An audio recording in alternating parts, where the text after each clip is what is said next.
O que por 20 anos não passou de promessa, hoje é uma realidade no estado que dá certo. Uma saúde de qualidade e mais perto de todos os goianos. Antes eu tinha que deslocar daqui da minha cidade para fazer o meu tratamento de hemodiálise. Ter a policlínica aqui muda totalmente a qualidade de vida. A minha mudou para melhor. Porque o sofrimento de ir para Goiânia na madrugada, fazer um exame, fazer uma consulta, já ficou no passado. Com as novas estruturas, esses equipamentos mais modernos, a quantidade de especialistas que nós temos hoje, isso é muito importante. Sabemos que ainda há muito a fazer, mas a verdade é que a saúde em Goiás avançou em 5 anos, o que antes só ficava na promessa. Governo de Goiás, o estado que dá certo e que tem o melhor governo do Brasil. Oi, meu nome é Bárbara Noleto, eu sou repórter do jornal Opção e hoje eu estou aqui com um designer que trabalhou em várias esculturas que são icônicas pelo estado de Goiás, Fernando Noleto. O sobrenome não é coincidência, a minha bisavó é a sua avó. É uma honra receber você aqui, você é um grande designer, artista plástico, eu admiro muito suas obras, tem muito tempo. A mais icônica para os goianos, com certeza, está na Praça do Avião, que é o próprio avião, que na verdade o nome da praça é até Santos Dumont, né? Mas a obra ganhou o nome. Foi, verdade. Obrigado aqui pelo convite. Bom estar aqui sendo entrevistado por você, minha prima. E realmente você falou que essa minha primeira obra se tornou um ícone em Goiânia, né? Eu fico muito feliz por isso. Você tem a noção dessa dimensão da sua obra? Olha, ou você é modesto nesse sentido? Eu sou modesto nesse sentido. Eu não tinha dimensão que ia ser um ícone da cidade, né? Mas eu sabia da importância de fazer um monumento no bairro onde eu moro praticamente. Né? Eu moro no centro, vizinho, eu sempre estudei no Colégio Agostiniano, então aquela praça faz parte da minha vida, da minha infância. E a sua carreira começou, você me trouxe aqui, me mostrou um pouco mais cedo, no design. Olha, tem uma história interessante. Meu irmão é músico e o primeiro CD dele foi a capa que tem o monumento do Cirão Franco atrás, que é o dos povos indígenas. E ele foi pedir autorização para isso, né, para fotografar lá e poder imprimir a capa. E eles acabaram ficando amigos. E numa dessas eu pedi pro meu irmão, me leva, eu quero conhecer o Cirão, né? Quero ir lá no ateliê dele. E eu fui. Meu irmão me levou. E eu levei algumas coisas que eu fazia. Eu lembro que o Cirão, muito educadamente, virou para mim e falou assim: você tem que estudar. Só que ele falou de uma maneira muito calma, muito respeitosa, né? E aquilo me marcou. E daí eu fui estudar. Eu entrei no curso de design, depois eu fiz a pós-graduação em arte contemporânea e eu vi isso mesmo, que as artes plásticas, tem muita gente aí que é autodidata, mas quanto mais estudo, melhor, né? E eu fui entrar para a academia. Por isso, também, pelo estudo, e eu vejo que quando não tem a criatividade, quando não tem uma criação, para mim eu considero como uma arte. É simplesmente um objeto bonito e por isso que eu não assino também as obras. Fui para a academia, aprendi e às vezes eu fico, como se diz, eu fico meio envergonhado em falar que o busto é uma arte plástica, né? É um trabalho manual. E quando você faz uma grande obra que envolve criação, como foi no Conselho de Veterinária, você assina ou mesmo assim você opta por não assinar? Lá eu esqueci de assinar. a Bíblia também eu esqueci de assinar. Enfim, mas toda obra que eu faço sai no jornal, tem reportagem, acho que não precisa mais que isso, né? Ela já é minha, não precisa estar lá sem assinatura. E o seu TCC você fez esse desfile, você pode falar um pouco sobre esse início? Posso. Ó, esse foi literalmente o meu TCC. Eu fiz um projeto junto com a Nicole Cavalcante, que é um artista plástico, onde ele faz umas pinturas rupestres, e eu fiz a interpretação da obra dele. E esse projeto me deu muita alegria, porque eu fui depois convidado pelo Flamboyant. O Flamboyant tinha um evento muito grande chamado Flamboyant Fashion, onde eles chamavam só convidados, só de grandes designers do eixo Rio-São Paulo, para abrir esse evento. E eu fui o primeiro goiano a ser convidado para abrir esse evento com uma obra autoral, né, junto com esse meu parceiro, Cândido Cavalcante. Então isso aí me abriu muitas portas. Depois eu fui convidado para ser gestor do Sebrae, e daí também tive o convite de participar de uma pesquisa em loco em Londres e Paris, e fazendo pesquisa em Londres. E dentre todas essas formas de arte que você já percorreu, qual é a que você mais gosta ou tem afeição? Eu tenho afeição pelas duas, né? Pelo design, onde eu sou formado, né? Eu tenho também a pós-graduação em arte contemporânea, e também adoro colocar a mão na massa, né? Como assim posso dizer, que é fazendo as obras, as esculturas, né? E os monumentos. E como que foi para construir o avião? Como é que foi esse processo? O que você precisou pensar e fazer ali naquele espaço? Olha, foi uma grata surpresa por ser convidado para fazer o avião, né? Na verdade, meu primeiro monumento, um monumento gigantesco na época para mim, nunca tinha feito nada do parecido. E foi um grande desafio, né? Fazer um monumento de 1 tonelada, e para quem nunca tinha feito algo tão grandioso. E foi um trabalho de pesquisa, onde hoje em dia é mais fácil, você vai na internet, né, e pega as dimensões do avião original, e daí eu fiz o projeto, contratei uma equipe muito boa de serralheria, e começamos a desenvolver esse projeto a várias mãos, né, junto com o meu serralheiro. E qual foi o sentimento de ver a obra pronta depois? O sentimento é muito gostoso, né? É um sentimento assim de muita alegria de ver que o trabalho foi feito, executado, mas eu sofri um pouco com esse avião, porque vou contar uma história aqui. Primeiramente, se você perceber ali, aquele pedestal é assimétrico. Eles são 3 pilares assimétricos, que no projeto original era para o F8, que é um jato que antigamente estava lá, e a prefeitura na época resolveu tirar esse jato e colocar o 14 bis, e resolveram colocar o projeto lá do 14 bis, e me chamaram para fazer essa obra. Só que o que acontece? Esses pilares, o 14 bis nunca fez nenhuma curva, né? Ele sempre decolou reto. E eu tive que colocá-lo fazendo, como se diz, uma prótese, né? Uma gambiarra que a gente fala. Então você pode ver lá que tem essas pilastras, e eu tive que adequar ali alguns tubos de inox para que o avião ficasse horizontal, né? E aquilo me deu uma angústia muito grande, porque eu não sabia que aquilo ficaria de pé, porque venta muito aqui no Goiânia, né, principalmente na época de chuvas. Eu fiquei muito tenso com isso, porque eu queria ter feito um pedestal próprio para 14 bis, né, mas não pude, a prefeitura não deixou eu demolir aquilo lá, então eu tinha que aproveitar aquele que já estava pronto. E quando ficou pronto, foi justamente no final de setembro, outubro, que começaram as chuvas.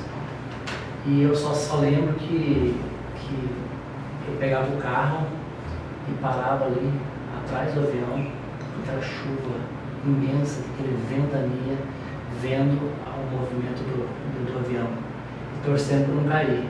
Porque o meu medo é que aquilo lá causasse uma tragédia, né? Porque o avião fica a 4 metros de altura, e ali antigamente era uma fonte seca, né? Ali saíam algumas águas para dar a impressão que era a pista do aeroporto, e muitas crianças brincam ali até hoje. Então o meu medo era muito grande de acontecer uma tragédia ali. Por isso, porque eu não tinha confiança de que aquilo que a gente tinha feito aguentaria. graças a Deus até hoje, já tem mais de 10 anos, né? Nunca aconteceu nada. Mas eu queria ter feito um pedestal próprio. Só sei que eu restaurei ele já alguma vez. Não, então vai ter uns 20 anos. E sobre suas outras obras, o que veio antes e depois do avião que você mais se lembra? Olha, tem um catálogo aqui, vou te mostrar. Que tem aqui as minhas obras, né? O avião. E tem alguns bustos, né? Eu tenho vários bustos espalhados em Goiás, em Goiânia e em outros estados. Eu tenho, assim, uma enorme alegria de fazer, porque é uma coisa que me satisfaz muito, colocar a mão na massa, e é um grau de dificuldade muito grande, né?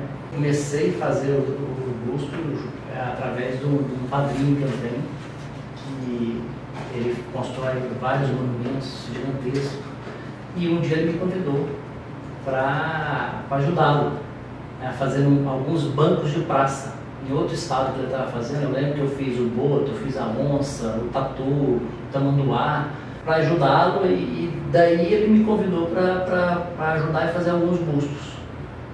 E o primeiro busto que eu ajudei ele a fazer foi do meu avô, e depois foi do Boa Ventura, da Praça Boa Ventura. Depois disso eu comecei a pegar meus trabalhos próprios, né? Mas assim, um grande incentivador foi esse meu padrinho, é o Louraci Noleta, né? Que ele é um escultor autodidata, só que ele faz monumentos gigantescos de concreto que eu não faço. Você fala que o começo das suas obras foi muito inspirado no barroco, nos anjos. Qual é essa relação mais religiosa que tem também em algumas obras suas? Depois que eu comecei a fazer esses bancos de praça e ajudar meu padrinho a fazer esses bustos, eu comecei a gostar de modelar a argila e comecei a fazer alguns anjos. Na verdade, mais brincando mesmo, mais para passar o tempo, e fui fazendo anjos barrocos, e eu quis fazer um desafio a mim mesmo. Peguei uma foto do Moisés, de Michelangelo, e fiz em tamanho natural, que inclusive está aí nesse catálogo. Eu falei assim, se eu der conta de fazer uma réplica do Michelangelo, eu vou fazer qualquer coisa. E aí a gente tem outros monumentos que, para mim pelo menos, esse aqui é icônico porque ele está no caminho para a UFG, onde eu me formei, e eu via ele com muita frequência. São as grandes placas, é o Centro de Veterinária, Conselho de Veterinária? Conselho de Veterinária, exatamente, Medicina Veterinária. Esse aí, eu era consultor no Sebrae, e o Wanders Portugal era meu gerente, um dos meus gerentes no Sebrae, e ele era o presidente do conselho. E ele, sabendo das minhas obras, me convidou para fazer como se diz, retratar o símbolo, que é a logomarca do conselho, uma paginação diferente, né? Esteticamente diferente. Ele deixou eu fazer uma criação por minha conta própria, e aí eu dei como se diz, eu dei uma viajada aí que ficou legal, né? Assim, eu mexi com aço, eu trabalhei com aço, trabalhei com essa cobra tem a língua que é um neon, então foi muito gratificante fazer essa obra. Agora, mais uma vez, a gente tem um tema religioso que também marca a cidade de Goiânia, a Praça da Bíblia, a Bíblia. É a Bíblia. Essa aí também foi na gestão, acho que foi na gestão Pedro Wilson, e me encomendaram, depois que eu fiz o avião, me encomendaram a ser outro monumento, né? Onde é um monumento ecumênico, né? Os evangélicos escolheram um salmo e os católicos escolheram outro. Né? Essa aí também foi bem legal fazer esse projeto. Interessante, então você escolheu trazer, de certa forma, o diálogo e a junção das duas religiões cristãs, né? Evita muita briga. Exatamente. E aqui as fundadoras da Academia Feminina de Letras e Artes de Goiás. Essa aí, como eu já tinha feito alguns bustos, eu tenho uma madrinha que é acadêmica, né, a Consuelo Quirese, e ela me indicou para as fundadoras. Na época, a presidente era Augusta Fleury Curado, E ela me encomendou um busto do pai, que é uma praça que fica em frente à academia. E eu fiz para ela inaugurou a praça com o nome do pai dela. E logo em seguida veio esse convite para fazer esse monumento aí, que são 3 bustos das fundadoras da FLAC. Né? Tá lá até hoje. E o que significa para você criar essas obras que perduram tanto tempo, que estão ali no cotidiano de tantas pessoas? Bárbara, vou te contar outra história. Eu não assino minhas obras, e principalmente os bustos eu não assino, porque eu não considero o busto uma obra de arte. Eu acho que é uma técnica, é uma habilidade manual e só, porque não tem criação. Sobre essa questão das assinaturas, eu queria te fazer uma pergunta então. Os bustos não seriam como as fotografias que retratam um momento histórico, que fazem uma homenagem e por isso se tornam em si arte? Sim, é uma homenagem.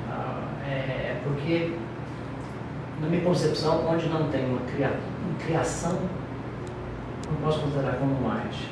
A fotografia ali você viaja em vários parâmetros, em vários ângulos, em várias técnicas. Ali existe um toque de arte, um toque de criatividade. O busto em si não. Né? Outras obras sim, onde eu possa ter, onde eu possa fazer a criação de um pedestal diferente. Né? O 14 bis é uma réplica, né? Ele não pode ser considerado uma obra de arte. Aquilo lá é um trabalho manual, né? Uma réplica, cópia, né? Não tem nada de criação. Entendeu? E como você vê então hoje a arte, principalmente em Goiás, com o advento da modernidade, que é, por exemplo, as redes sociais, onde está todo mundo meio que replicando todo mundo? Olha, você falando isso, eu lembrei que na época que eu estudava, a gente frequentava muito a vernissage. Eu tinha muita saudade disso. E o ano passado inauguraram aqui a Galeria Cerrado, o pessoal veio, né, de fora, que agora estão começando a expor. E porque Goiás é muito rico, né? Nós temos muitos artistas plásticos aqui renomados, muita arte, muita cultura muito forte. E essa questão da internet, muito bom para o artista, porque como acabou essa questão de vernissagem, então já é um instrumento a mais para o artista estar expondo seus produtos. Né? Eu acho isso, eu acho que a internet veio para democratizar e, na verdade, levar o nome do artista para mais lugares. E qual é o seu objetivo como artista, o objetivo da sua arte, do que você cria? Bárbara, eu parei. Já tem um tempo que eu não faço obra nenhuma, porque eu faço só por encomenda. Hoje, agora, minha vida é mais empresarial. Eu trabalho com publicidade, com marketing, com mídia. E estou bem focado nas minhas empresas. E só quando aparece alguma encomenda que eu boto a mão na massa. E qual seria o seu recado hoje para os goianos que estão assistindo essa entrevista, nossos leitores e espectadores do Jornal Opção? Olha, eu queria ver Goiás sendo protagonista, como foi há uns anos atrás, né, quando nós tivemos vários artistas plásticos, Cirone, Cavalcante, Rosa Moraes, Isa Costa. E agora a gente tem um que eu particularmente sou fã, que é o Marcelo Solar. O Marcelo Solar é um cara hoje mundial, eu adoro o trabalho dele. E espero que surjam outros cada vez mais, né, no cenário cultural das artes plásticas, para a gente romper fronteiras, né? Acho que o Goiás merece ter esse protagonismo de novo, né? Que o Cirone foi o nosso maior ícone, né? Que rompeu barreiras além mares. E o Solar também está no mesmo caminho. É isso. Muito obrigada. Obrigado, Bárbara. Foi um prazer, viu? Eu que agradeço.